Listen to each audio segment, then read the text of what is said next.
Hello everyone, welcome to let's institute platform. हम BPSC TRE का preparation कर रहे हैं, जिसमें हम साइंस को पढ़ रहे थे। इसमें साइंस का जो एनसीईआरटी है, इसको हम चैप्टर वाइज कंप्लीट कर रहे हैं। हमारा 5 चैप्टर तक कंप्लीट हो गया है। आज ये हमारा 6 चैप्टर है, जैव प्रक्रम। तो चलिए फिर स्टार्ट करते हैं। जो हमारा टीआरई 1 का एग्जाम हुआ, टीआरई 2 का, टीआरई 3 में, इसमें यहाँ से पीआरटी में भी 6 to 8 और 9 10 में भी क्वेश्चन आए हुए हैं। तो चलिए फिर हम स्टार्ट करते हैं। ये एनसीईआरटी का हमारा चैप्टर है जैव प्रक्रम। जैव प्रक्रम में देखते हैं, वे सभी प्रक्रम जो संयुक्त रूप से जीव के अनुरक्षण का कार्य करते हैं जैव प्रक्रम कहलाते हैं। ठीक है, याद रखी रहिएगा, जैव प्रक्रम किसको कहा जाता है? वे सभी प्रक्रम जो संयुक्त रूप से जीव के अनुरक्षण का कार्य करते हैं जैव प्रक्रम कहलाते हैं। ये जो हमारा एनसीईआरटी बुक है, उसका ये सार है। ठीक है, नोट्स टाइप में ये बना हुआ है, इसको आप लोग अच्छे से पढ़ सकते हैं। अब देखिए, जैव प्रक्रम क्या होता है। इसको हम 4 भागों में बांटते हैं: पोषण, श्वसन, वहन, उत्सर्जन। ठीक है, जैव प्रक्रम के ये भाग होते हैं। तो देखिए, यहाँ पे लिखा गया, वे सभी प्रक्रम जो संयुक्त रूप से जीव के अनुरक्षण के लिए आवश्यक होते हैं या फिर कार्य करते हैं जैव प्रक्रम कहलाते हैं। अब देखिए, कोई भी जीव है, उसके लिए पोषण जरूरी है, श्वसन जरूरी है, वहन जरूरी है और उत्सर्जन। ठीक है, तो ये जैव प्रक्रम कहलाते हैं। यही चारों जैव प्रक्रम कहलाते हैं। आगे हम देखते हैं, पोषण क्या होता है। भोजन ग्रहण करना, पचे भोजन का अवशोषण एवं शरीर द्वारा अनुरक्षण के लिए उसका उपयोग करना पोषण कहलाता है। मान लीजिए, क्या होता है, इंसान भोजन को ग्रहण करता है तथा पचे भोजन का अवशोषण करता है एवं शरीर द्वारा उसका अनुरक्षण के लिए उपयोग करता है, और यही क्या कहलाता है? पोषण कहलाता है। पोषण के आधार पर जीवों को 2 समूहों में बांटा जाता है, याद रखी रहिएगा। यहाँ से हम देखते हैं स्वपोषी पोषण और विषमपोषी पोषण। ठीक है, तो स्वपोषी क्या होता है? जो अपना भोजन स्वयं बनाते हैं। देखिए, लिखा है, पोषण का वह तरीका जिसमें जीव अपने आसपास के वातावरण में उपस्थित सरल अजैव पदार्थों, अजैव पदार्थ जैव, देखिए, एक होता है जैव, एक होता है अजैव। तो अजैव पदार्थ जैसे CO2, पानी और सूर्य के प्रकाश से अपना भोजन स्वयं बनाता है, ये स्वपोषी कहलाते हैं, जैसे हरे पेड़ पौधे। ठीक है, फिर उसके बाद क्या है? विषम पोषण। इसमें देखते हैं, पोषण का वह तरीका जिसमें जीव अपना भोजन स्वयं नहीं बना सकता, बल्कि अपने भोजन के लिए अन्य जीवों पर निर्भर रहता है। तो स्वपोषी जो अपना भोजन स्वयं बनाते हैं, विषमपोषी जो अपने भोजन के लिए दूसरे जीवों पर निर्भर रहते हैं। उदाहरण के लिए हम देखते हैं मानव व अन्य जीव। स्वपोषी पोषण हम देखते हैं, तो यहाँ से देख लीजिए, स्वपोषी पोषण अभी हमने बताया। स्वपोषी पोषण हरे पेड़ पौधों में तथा कुछ जीवाणुओं में जो प्रकाश संश्लेषण कर सकते हैं में होता है। तो याद रखिए रहेगा, एग्जाम में पूछा जा सकता है स्वपोषण किस में होता है। तो जो स्वपोषी पोषण होते हैं हरे पेड़ पौधों में और तथा कुछ ऐसे जीवाणु है जो प्रकाश संश्लेषण कर सकते हैं में स्वपोषी पोषण होता है। अब हम चलिए देख लेते हैं प्रकाश संश्लेषण का। यहाँ से देखिए दिया गया है, प्रकाश संश्लेषण वह प्रक्रम जिसमें स्वपोषी बाहर के लिए पदार्थों को ऊर्जा संचित रूप में परिवर्तित कर देता है। ये पदार्थ कार्बन डाइऑक्साइड तथा जल के रूप में लिए जाते हैं। यहाँ से देख लीजिए, ये रिएक्शन अच्छे से याद कर लीजिए। 6 CO2, 6 कार्बन डाइऑक्साइड को, अगर हम देखिए कार्बन डाइऑक्साइड को H2O के साथ क्लोरोफिल की उपस्थिति तथा सूर्य के प्रकाश की उपस्थिति में अगर हम क्या करते हैं, रिएक्शन का होता है, तो हमको C6H12O6 glucose plus 6O2 plus 6H2O हमको प्राप्त होता है। ठीक है, इसी अपक्रिया को कहा जाता है प्रकाश संश्लेषण। प्रकाश संश्लेषण के लिए आवश्यक कच्ची सामग्री क्या है, ये याद रखे रहिएगा। तो देखिए, इसमें हमारे एनसीईआरटी में ये दिया गया है, सूर्य का प्रकाश, क्लोरोफिल, कार्बन डाइऑक्साइड जरूरी होता है और जल जरूरी होता है। ठीक है, तो एग्जाम में पूछ सकता है कि इस प्रकाश संश्लेषण के लिए क्या क्या सामग्री आवश्यक होती है। तो सूर्य का प्रकाश होना चाहिए, क्लोरोफिल होना चाहिए, कार्बन डाइऑक्साइड और जल के साथ क्रिया कराने के लिए जल। ठीक है, प्रकाश संश्लेषण के दौरान निम्नलिखित घटनाएं होती हैं, ये देख लीजिए। क्लोरोफिल द्वारा प्रकाश ऊर्जा को अवशोषित करना। क्लोरोफिल द्वारा क्या होता है? प्रकाश ऊर्जा को अवशोषित, जो क्लोरोफिल होता है ये प्रकाश ऊर्जा को अवशोषित करता है, ये याद रखी रहिए। प्रकाश ऊर्जा को रासायनिक ऊर्जा में रूपांतरित करना। यहाँ पे क्या किया जाता है? प्रकाश ऊर्जा को रासायनिक ऊर्जा में रूपांतरित किया जाता है। तथा जल अणुओं का हाइड्रोजन तथा ऑक्सीजन में क्या होता है? अपघटन होता है। देखिए, यहाँ से अभी हम जब रिएक्शन पढ़ाए हैं आप लोग को, देख लीजिए, तो यहाँ पे देखिए क्या हो रहा है, ऑक्सीजन यहाँ पे बन रहा है। ठीक है, फिर आगे देखते हैं, कार्बन डाइऑक्साइड का कार्बोहाइड्रेट में क्या होता है? अपचयन होता है। जो ग्लूकोज होता है ये कार्बोहाइड्रेट का एक प्रकार होता है। तो यहाँ पे देखिए जो दिया गया है कि कार्बन डाइऑक्साइड कार्बोहाइड्रेट में अपचयित हो जाता है। अब देखते हैं हम, रंध्र क्या होता है? जो पत्ते होते हैं उसी में क्या बना होता है? रंध्र बना होता है। ठीक है, ये देखिए ऐसे ऐसे पत्ते बने होते हैं, ठीक है। अब यहाँ से देखते हैं पत्ती की सतह पर जो सूक्ष्म छिद्र होते हैं उन्हें रंध्र कहा जाता है। यहाँ पे छोटे छोटे छोटे छोटे जो छिद्र होते हैं उन्हीं को रंध्र कहा जाता है। अब रंध्र के प्रमुख कार्य क्या होते हैं इसको देख लेते हैं। प्रकाश संश्लेषण के लिए गैसों का अधिकांश आदान प्रदान इन्हीं छिद्रों के द्वारा होता है। वाष्पोत्सर्जन प्रक्रिया में जलवाष्प के रूप में रंध्र द्वारा निकल जाता है। तो याद रखिए रहिएगा, जो वाष्पोत्सर्जन प्रक्रिया होता है पत्तियों में, ये रंध्र द्वारा ही जल वाष्प के रूप में निकलता है। ठीक है। देखिए यहाँ पे ये देखिए पत्ता बना हुआ है, इसमें देखिए छोटा छोटा जो बिंदी है वो क्या है, रंध्र है, और ये इसके द्वार कोशिका है, ये अधिचर्मा कोशिका है। ठीक है। चित्र में रंध्र पत्ती की सतह पर सूक्ष्म छिद्र श्वसन गैसों के विनिमय और वाष्पोत्सर्जन के लिए खुलते बंद होते हैं। ठीक है। उसके बाद हम देखते हैं विषमपोषी पोषण क्या होता है। अभी हमने पढ़ा इसके पहले समपोषी पोषण, जो किसमें होता है, पेड़ पौधे में, और कुछ ऐसे जीवाणु हैं उसमें भी होता है। फिर हम देखते हैं विषमपोषी पोषण क्या होता है। यहाँ से तो देखिए विषमपोषी पोषण में यहाँ से देखते हैं हम, 1 मिनट, यहाँ पे दिया गया है ये कितने प्रकार के होते हैं, तो 3, प्राणी संपोषण, मृतजीवी पोषण, परजीवी पोषण। ठीक है। विषमपोषी पोषण क्या होते हैं, जो अपना भोजन किसी और से प्राप्त करते हैं, किसी दूसरे जीव के ऊपर निर्भर करते हैं। देख लेते हैं हम प्राणी संपोषण। ठीक है, जिसको होली जोइक कहा जाता है। इसमें क्या होता है, जीव संपूर्ण भोज्य पदार्थ का अंतर्ग्रहण करते हैं तथा उनका पाचन शरीर के अंदर का होता है। ठीक है। तो ये क्या होते हैं, अमीबा और मानव। ये लोग देखिए, जैसे मानव क्या करता है, संपूर्ण भोजन को ग्रहण कर लेता है तथा उसका पाचन कहाँ पे होता है, शरीर के अंदर होता है। मृतजीवी पोषण इसको कहा जाता है। मृतजीवी अपना भोजन मृत जीवों के शरीर व सड़े गले कार्बनिक पदार्थों से प्राप्त करते हैं, जैसे फफूंदी और कवक। अब यहाँ से देखते हैं परजीवी पोषण। परजीवी अन्य जीवों के शरीर के अंदर या बाहर रहकर उनको बिना मारे अपना पोषण प्राप्त करते हैं, जैसे अमरबेल, जू, फीता क्रीम। ठीक है। देखिए अमरबेल क्या होता है, दूसरे पेड़ पर लिपटा हुआ रहता है तथा उससे क्या करता है, ये अपना भोजन प्राप्त करता है, और ये दूसरे जीव को मारता नहीं। जैसे देखिए जो बाल में जू होते हैं, ये लोग भी अपना पोषण करते हैं लेकिन तो उसको मारते नहीं है। ठीक है। अमीबा में पोषण देख लीजिए, यहाँ पे देखिए अमीबा का चित्र बना हुआ है। तो देखिए ये अमीबा है, भोजन को अपने पदार्थ की सहायता से घेर लेता है। तो देखिए ये यहाँ पे उसके बाद खाद्य रिक्तिका, देखिए यहाँ पे क्या है, ये अमीबा का चित्र है। ठीक है। इसमें देखिए यहाँ बीच में केंद्रक बना है और ये क्या है, खाद्य कण है। और ये देखिए ये इसके जो इसे पार्ट निकले हुए, ये इसके पदार्थ या कूटपाद कहलाते हैं। याद रखे रहिएगा, यहाँ से समझ में आ गया। फिर पैरामीशियम में पोषण यही है कि पैरामीशियम में जो होता है कोशिका की पूरी तरह से ढके हुए होता है। भोजन एक विशिष्ट स्थान से ही ग्रहण किया जाता है, तो इतना इंपॉर्टेंट नहीं है, इसको जाने दीजिए। फिर हम देख लेते हैं मानव में, इसको इंपॉर्टेंट है, इसको देख लेते हैं। देखिए मनुष्य में पोषण हम देखते हैं तो अंतर्ग्रहण हो। देखिए मनुष्य में जो पोषण होता है तो पहले अंतर्ग्रहण होता है, फिर उसका पाचन होता है, और शोषण होता है, स्वांगीकरण होता है, फिर बहिक्षेपण होता है। समझ में आया। अब यहाँ से हम समझते हैं कि आहार नाल मूल रूप से मुंह से गुदा तक विस्तारित एक लंबी नली होती है। यहाँ से हम देखते हैं, देखिए पहले मुंह में आता है भोजन, उसके बाद दांत उसको चबाने का कार्य करता है। जीवा भोजन को लार के साथ पूरी तरह से मिला देता है। तो मुंह में हम क्या करते हैं, भोजन का अंतर्ग्रहण करते हैं, जो ये पहला वाला दिया है, भोजन का अंतर्ग्रहण करते हैं। फिर दांत उसको क्या करता है, चबाने का कार्य करता है। फिर जीवा क्या करता है, भोजन को लार में पूरी तरह से मिला देता है। ठीक है।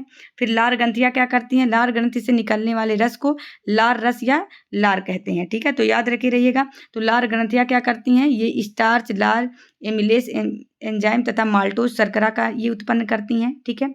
फिर उसके बाद दूसरा स्टेप हमारा आ जाता है भोजन ग्रसिका। ठीक है। यहाँ पे क्या होता है देख लेते हैं। तो भोजन ग्रसिका में क्या होता है, मुंह से आमाशय तक भोजन ग्रसिका की क्रमाकुंचन गति से पहुंचता है। ठीक है। तो याद रखे रहेगा, मुंह से जब हम भोजन ले लेते हैं तो आमाशय तक कैसे पहुंचता है, ग्रसिका की क्रमानुकुंचित, ये ग्रसिका नली होती है, इसमें से क्रमानुकुंचन की गति होती है। ठीक है। तो उसी के द्वारा ये कहाँ पिलाया जाता है, पेट में ये भोजन आमाशय में पहुंच जाता है। ठीक है।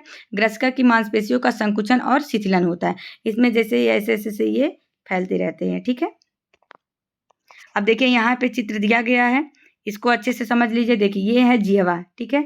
और ये है मुंह, जिसी को मुखगुहा कहा जाता है। ये है ग्रसिका, देखिए यहाँ पे ग्रसिका है, यहाँ पे ये यकृत, रेड वाला यकृत बना हुआ है। यहाँ पे देखिए ये आमाशय बना है। ठीक है। ये जो अंदर अंदर ऐसे लगा है ये क्षुद्रांत है।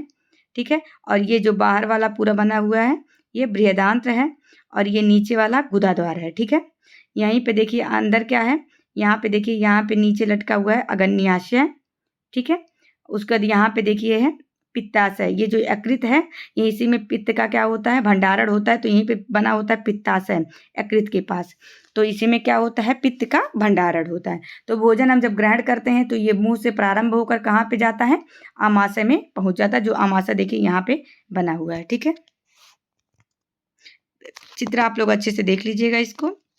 आगे हम देखते हैं। अब देखिए अभी तक हम पढ़ें ग्रसिका तक, अब उसके बाद देखिए आमाशय। आमाशय में क्या होता है यहाँ से पढ़ते हैं। तो आमाशय में जठर ग्रंथियाँ होती हैं, पेप्सिन, हाइड्रोक्लोरिक अम्ल और श्लेष्मा। तो पाचक एंजाइम प्रोटीन का कार्य करता है, याद रखिए रहिएगा। जो पाचक एंजाइम प्रोटीन का कार्य कौन करता है, पेप्सिन। पेप्सिन पाचक एंजाइम का कार्य करता है प्रोटीन का। हाइड्रोक्लोरिक अम्ल क्या करता है, अम्लीय माध्यम तैयार करता है जो कि पेप्सिन की क्रिया में सहायक होता है। तो याद रखिए रहिएगा, पेप्सिन क्या करता है, प्रोटीन का पाचन करता है। हाइड्रोक्लोरिक अम्ल क्या करता है, अम्लीय माध्यम तैयार करता है। श्लेष्मा क्या करता है, आमाशय के आंतरिक स्तर की अम्ल से रक्षा करता है। तो देखिए जो इसमें श्लेष्मा होता है, क्योंकि जो आमाशय हाइड्रोक्लोरिक अम्ल पाया जाता है तो ये बहुत ज़्यादा ही क्या होता है, अम्लीय होता है। तो अम्ल से रक्षा करने के लिए आमाशय के आंतरिक स्तर की अम्ल से रक्षा करने के लिए ये श्लेष्मा होता है। ठीक है, तो हमको यहाँ समझ में आ गया जठर ग्रंथियाँ जो आमाशय में पाई जाती हैं। आगे होता है क्षुद्रांत, इसके बारे में देखते हैं। तो आंत जिसको कहा जाता है, आंत रस कितने प्रकार के होते देख लेते हैं। तो 3, कार्बोहाइड्रेट, वसा, प्रोटीन, ये परिवर्तित करता है इसमें। ठीक है, ये कार्बोहाइड्रेट को ग्लूकोज में परिवर्तित कर देता है, वसा को वसा अम्ल तथा ग्लिसरॉल में परिवर्तित कर देता है आंतरस, और प्रोटीन को अमीनो अम्ल में परिवर्तित कर देता है। यकृत तथा अग्न्याशय से श्रावण प्राप्त करती है, तथा यकृत जो होता है पित्त रस बनाता है, और पित्त रस जो पित्त लवण होता है। ठीक है, यहाँ से हम देखते हैं। फिर अग्न्याशय में देखते हैं, अग्न्याशयिक रस निकलता है अग्न्याशय से। तो याद रखिए रहिएगा, आमाशय और अग्न्याशय अलग। अग्न्याशय से क्या होता है, अग्न्याशयिक रस निकलता है जिसको एमिलीज एंजाइम, ट्रिप्सिन एंजाइम तथा लाइपेज एंजाइम कहा जाता है। ठीक है, तो याद रखिए रहिएगा क्या होता है, एमिलेज एंजाइम, ट्रिप्सिन एंजाइम और लाइपेज एंजाइम। ठीक है, इतना समझ में आ गया। अब इसमें क्या करता है, ट्रिप्सिन क्या करता है, याद रखिए रहिएगा, ये प्रोटीन को पेप्टोन्स में बदल देता है। लाइपेज करता है वसा को अम्ल में बदल देता है, और स्टार्ट एमिलेज को ग्लूकोज में बदल देता है। तो ये तीनों एकदम इंपॉर्टेंट है, क्योंकि यहाँ से एग्जाम में बहुत बार क्वेश्चन आया दे देगा कि ट्रिप्सिन का कार्य क्या है। तो ये प्रोटीन को पेप्टोन्स में बदलता है, लाइपेज वसा को वसा व अम्ल में बदलता है, और एमिलेज को क्या करता है, एमिलेज क्या करता है, स्टार्च को ग्लूकोज में बदलता है। तो ये इंपॉर्टेंट है, याद रखिए रहिएगा। दार्ढ क्या होता है, अवशोषण का सतही क्षेत्रफल बढ़ा देता है, जिसको विली कहा जाता है, उसी को हिंदी में दार्ढ कहा जाता है।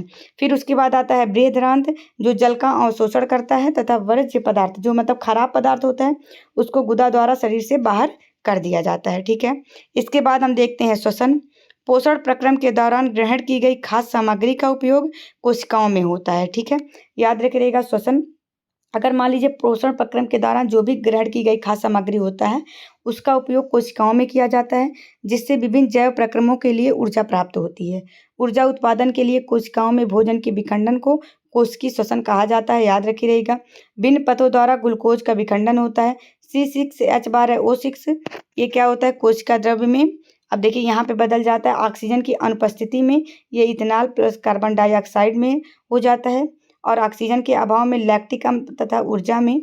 ऑक्सीजन की उपस्थिति में कार्बन डाइऑक्साइड प्लस जल प्लस ऊर्जा, ये माइटोकॉन्ड्रिया में होता है। तो याद रखिए रहिएगा ये, और यहाँ से वो ज़्यादा इंपॉर्टेंट है, ये इंपॉर्टेंट है, इसको याद रखिए रहिएगा। श्वसन 2 प्रकार का होता है, वायवीय श्वसन, अवायवीय श्वसन। जैसे जो ऑक्सीजन की उपस्थिति में होता है वायवीय श्वसन कहलाता है। इसमें ग्लूकोज का पूर्ण उपचयन होता है, कार्बन डाइऑक्साइड, पानी और ऊर्जा मुक्त होता है। ठीक है, वायवीय श्वसन में यह कोशिका द्रव्य व माइटोकॉन्ड्रिया में होता है। तो ये भी इंपॉर्टेंट है, याद रखिएगा ये कहाँ होता है, कोशिका द्रव्य व माइटोकॉन्ड्रिया में। इससे अधिक ऊर्जा उत्पन्न होती है, 36 ATP की ऊर्जा उत्पन्न होती है। तो ये भी याद रखे रहिएगा। ठीक है, जैसे इसका एग्जाम्पल क्या हो गया, मानव में। उसके बाद अवायवीय श्वसन हम लोग देखते हैं, तो ये ऑक्सीजन की अनुपस्थिति में होता है। ग्लूकोज का अपूर्ण अपचयन होता है, उपचयन होता है। ठीक, सॉरी, अपचयन नहीं, उपचयन होता है। यहाँ पे क्या होता है, ग्लूकोज का अपूर्ण उपचयन होता है, जिसमें एथेनॉल, लैक्टिक अम्ल, कार्बन डाइऑक्साइड और ऊर्जा मुक्त होती है। यह केवल कोशिका द्रव्य में होता है। ठीक है, ये वायवीय श्वसन क्या होता है, कोशिका द्रव्य व माइटोकॉन्ड्रिया में होता है। अवायवीय श्वसन केवल कोशिका द्रव्य में होता है। कम ऊर्जा उत्पन्न होती है, केवल 2 ATP ऊर्जा यहाँ से उत्पन्न होती है, और इसका उदाहरण ईस्ट है। ठीक है, और इसमें क्या होता है, वायवीय श्वसन में 36 ATP की ऊर्जा उत्पन्न होती है। ठीक है, अब देखते हैं मानव श्वसन तंत्र क्या होता है। यहाँ से देखते हैं, पहले नासाद्वार होता है, नासाद्वार से ग्रसनी में जाता है, ग्रसनी से कंठ में, कंठ से श्वास नली में, देखते जाइए आप लोग। उसके बाद श्वसनी में, श्वसनी से श्वसनिका में, उसके बाद फुफ्फुस फेफड़े में, कृपिका कोश में, वहाँ से रुधिर वाहिकाओं में। ठीक है, यहाँ से देखिए फिगर अच्छे से दिया गया, आप लोग इसको समझ लीजिए। देखिए यहाँ पे नासाद्वार है, नासाद्वार के बाद ये देखिए मुख हुआ है, मुख हुआ के बाद ये ग्रसनी, ग्रसनी के बाद कंठ, कंठ से ये देखिए श्वास नली में आ जा रहा है, और यहाँ पे जो उसके ऊपर ये उपास्थि वलय बना होता है। ठीक है, यहाँ से क्या होता है, देखिए यहाँ पे फुफ्फुस दिया गया है, ध्यान दिए रहेगा, श्वसनी, श्वसनिका, और उसके बाद यहाँ पे नीचे है कृपिका कोशिका। और देखिए ये जो नीचे वाला मैरून कलर दिख रहा है एकदम, ये डायाफ्राम होता है, मध्य पट्टी जिसको कहा जाता है। और उसके बाद ये जो 12 जोड़ी ये देखिए इसको पसलिया कहा जाता है, याद रखिएगा, ये क्या है, पसलिया है। आगे हम देखते हैं, मानव श्वसन की क्रिया जो होती है ये 2 प्रकार की होती है, अंतः श्वसन और उच्च श्वसन। तो जो मानव शरीर में जो होता है श्वसन क्रिया, तो अंतः श्वसन में क्या होता है, अंतः श्वसन के दौरान वक्षी गुहा फैलती है, पसलियों से संलग्न पेशियां सिकुड़ती हैं, जो पसलियों से जो लगी हुई पेशियां होती हैं वो क्या होती हैं, सिकुड़ती हैं, वक्ष ऊपर की ओर तथा बाहर की ओर ये क्या करने लगता है, गति करने लगता है। गुहा में वायु का दाब कम हो जाता है और वायु फेफड़ों में भर जाता है। उच्च वसन में क्या होता है, वक्षी गुहा अपने मूल आकार में वापस आ जाता है, पसलियों की जो पेशियां होती हैं शिथिल हो जाती हैं, वक्ष अपने स्थान पर वापस आ जाता है, गुहा में वायु का दाब बढ़ जाता है और वायु कार्बन डाइऑक्साइड फेफड़ों से बाहर हो जाती है। अब इसका अंतः श्वसन उच्च वसन समझ लेते हैं।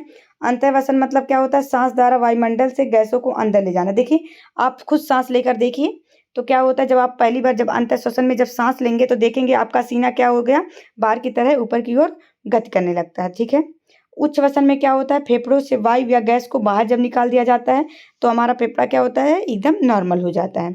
स्थलीय जीव श्वसन के लिए वायुमंडल से ऑक्सीजन का उपयोग करते हैं। जो जीव जल में रहते हैं वे जल में विलेय ऑक्सीजन का उपयोग करते हैं, ये दोनों याद रखे रहिएगा। जल वाले जीव क्या करते हैं, ये जो जल में विलेय ऑक्सीजन होते हैं उसी का उपयोग ये करते हैं। फिर हम देख लेते हैं यहाँ से कि गैसों का आदान प्रदान है, हम इसको चित्र से समझ लेते हैं। ठीक है, अब देखिए संवहन क्या होता है, इसको यहाँ से देख लीजिए। मनुष्य में भोजन, ऑक्सीजन व अन्य आवश्यक पदार्थों की निरंतर आपूर्ति करने वाला तंत्र संवहन तंत्र कहलाता है। संवहन मतलब क्या होता है, कोई चीज़ ले जाना, ले आना। तो मनुष्य में मान लीजिए ऑक्सीजन का या फिर अन्य पदार्थ का निरंतर आपूर्ति करने वाला तंत्र ही संवहन तंत्र कहलाता है। आगे हम देखते हैं, मानव संवहन तंत्र के मुख्य अवयव इस प्रकार से हैं। मानव में क्या है, हृदय है, रक्त नलिकाएं होती हैं जो धमनी व शिरा कहलाती हैं। वहन माध्यम क्या होता है, रक्त व लसिका होता है। रक्त देख लेते हैं हम 3 प्रकार के, मतलब इसमें 3 भाग में इसको बांटते हैं रक्त को हम। तो पहले इसको 2 ठोस अवयव, उसके बाद द्रवीय अवयव, 2 बराबर भागों में बांटते हैं, ठोस अवयव व द्रवीय अवयव।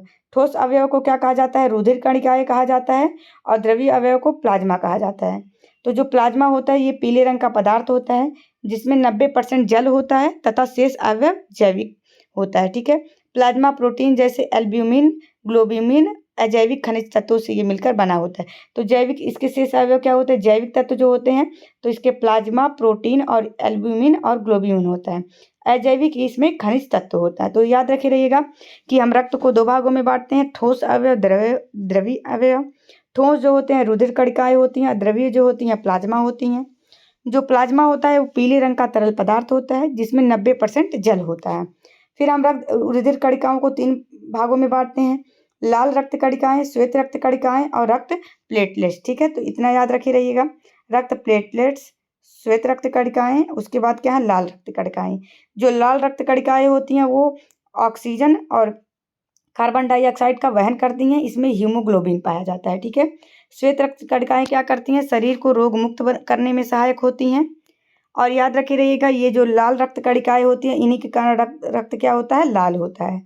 और श्वेत रक्त कणिकाएं क्या होती हैं, रोग मुक्त करने में सहायता होती है। तो यहाँ से एग्जाम में क्वेश्चन आ जाएगा, वह कौन सा, मतलब वह कौन सी रक्त कणिका है जो रोग मुक्त करती है, तो श्वेत रक्त कणिकाएं होती हैं। रक्त प्लेटलेट्स क्या होता है, रक्त का थक्का बनाने में ये सहायक होते हैं। तो एग्जाम में पूछता है कि रक्त के थक्का बनाने में कौन सहायक होता है, तो प्लेटलेट्स होता है। ठीक है, फिर हम देखते हैं रक्त वाहिका, रक्त को वहन करने वाली। तो शरीर में 2 होती हैं, एक धमनी होता है, एक शिरा होता है। ऑक्सीकृत रुधिर को हृदय से शरीर के विभिन्न अंगों तक ले जाना, ये क्या कहलाता है, धमनी कहलाता है।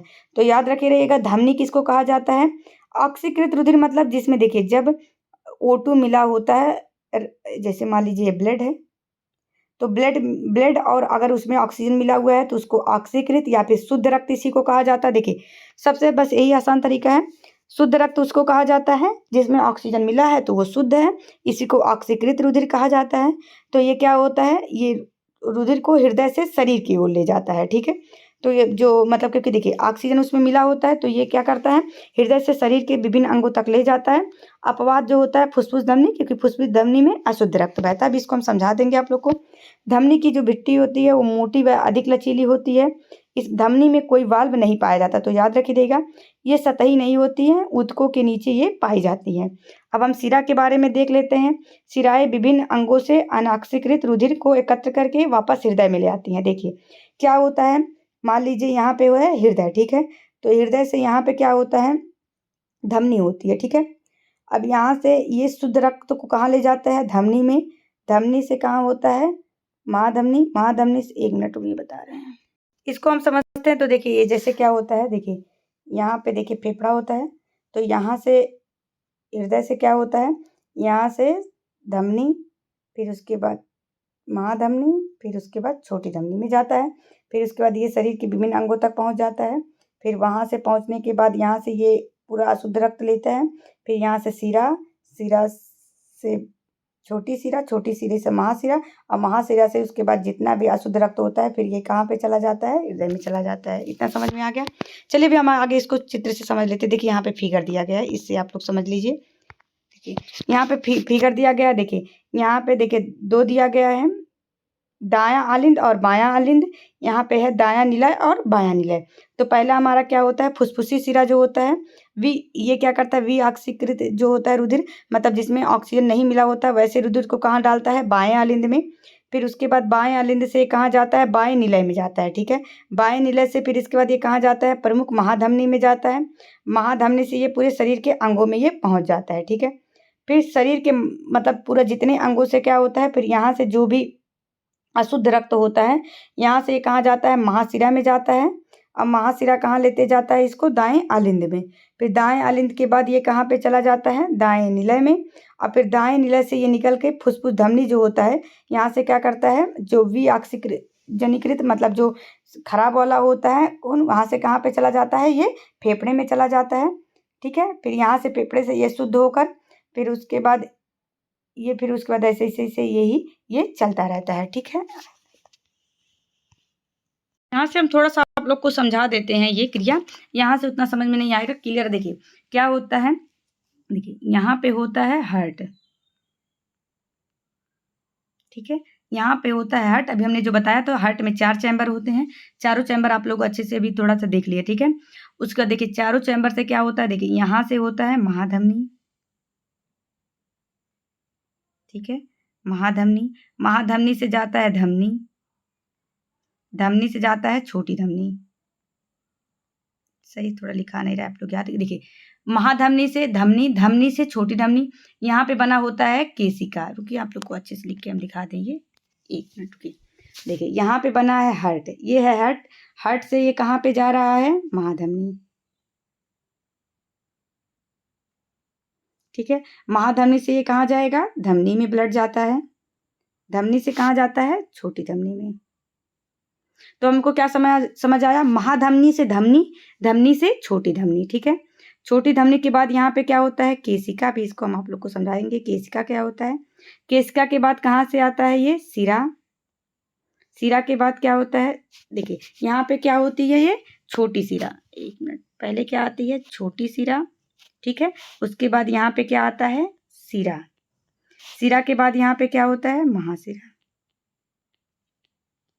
ठीक है। और महाशिरा के बाद ये कहाँ पे चला जाता है, फिर ये दोबारा कहाँ पे चला जाता है, हमारे हार्ट में चला जाता है। तो ब्लड का ये क्या होता है, देखिए पहले महाधमनी, महाधमनी से धमनी, धमनी से छोटी धमनी, धमनी से कोशिका, कोशिका नहीं होता है, केशिका होता है। केशिका से छोटी शिरा, छोटी सी शिरा से शिरा, शिरा से महाशिरा, महाशिरा से फिर ये हृदय में चला जाता है, ठीक है।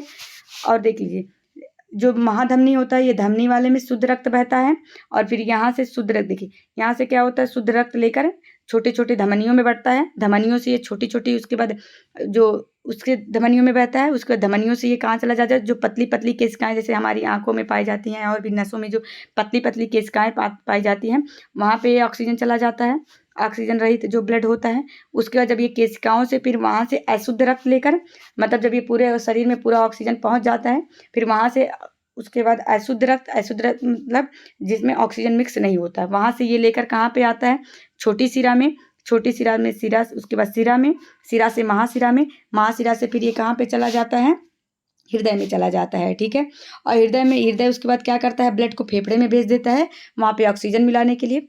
फिर इसका ये प्रोसेस ऐसे ही चलता है, महाधमनी, धमनी, छोटी धमनी, केशिका, छोटी शिरा, शिरा, महाशिरा, फिर हृदय। ठीक है, यही वाला यहाँ पे देखिए पूरा बना हुआ है। ठीक है, ये यहाँ पे देखिए हृदय बना हुआ है, तो यहाँ से ऐसे ही पूरा ये प्रोसेस चलता रहता है। ठीक है, अब मानव शरीर में रुधिर परिसंचरण तंत्र दर्शाने के लिए रेखा चित्र हमने देख लिया। और उसके बाद देखिए यहाँ पे हम देखे महाधमनी वाला, देखिए ये जो लिखा गया है, और यहीं पे होती है फुसफुस धमनी। तो फुसफुस धमनी में क्या बहता है, अशुद्ध रक्त बहता है, और फुसफुस शिरा में क्या होता है, शुद्ध रक्त बहता है। तो यही एक अपवाद होता है, अपवाद नहीं होता है, मतलब ये समझने की होता है। समझ में आ गया। मानव हृदय एक ही पंख की तरह होता है जो शरीर में रुधिर का परिसंचरण करता है। आलिंद की अपेक्षा निलय की पेशी भित्ति मोटी होती है, क्योंकि निलय को पूरे शरीर में अधिक रक्तचाप से रुधिर भेजना होता है।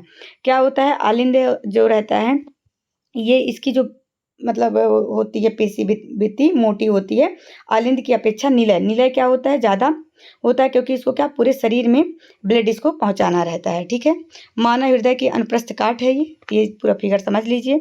फिर हम देखते हैं लसिका क्या होता है, एक तरल ऊतक होता है जो रुधिर प्लाज्मा की तरह होता है, लेकिन इसमें अल्प मात्रा में प्रोटीन होता है। लसिका वहन में सहायता करता है। पादपों में हम देखते हैं परिवहन तो कैसे होता है, जाइलम और फ्लोएम के द्वारा।